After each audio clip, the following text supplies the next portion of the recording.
Ito na po ang recipe natin ngayon. Chicken with pineapple. Masarap po yan. Kung gusto nyo pong malaman kung paano natin yan niluto, tara, samahan nyo ako. Magluto tayo. Ilalagay na po natin yung pineapple juice para maluto na natin yung... ang ganda nun ah. Fireworks. Yun, ilalagay na natin yan para makagawa tayo ng syrup ng chicken with pineapple. Yan, kumukulo na po yung pineapple juice. Lagyan natin ng konting ketchup. Ay, kunting marami. Tapos, mimikos po natin yan. Yan, mikos natin. Wow, ang ganda ng kulay. Yan, ganyan. Pagandahin natin ang kulay.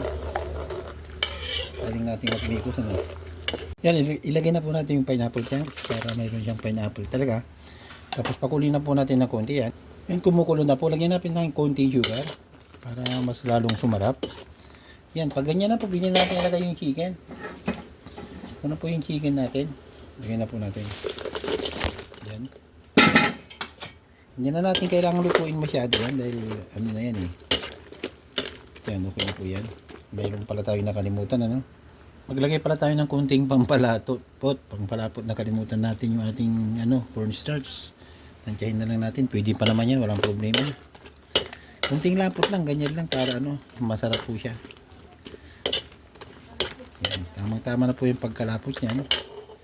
So, ibig sabihin po niyan, luto na po yung ating chicken with pineapple. Yan lang po, ganyan lang po kadaling iluto yan. Yung mga nakarating hanggang dito, para sa maraming salamat po sa panonood. Sana may natutunan kayo at natuto kayong magluto ng ibang recipe. Maraming salamat po. So, yan, tara, kain na po tayo.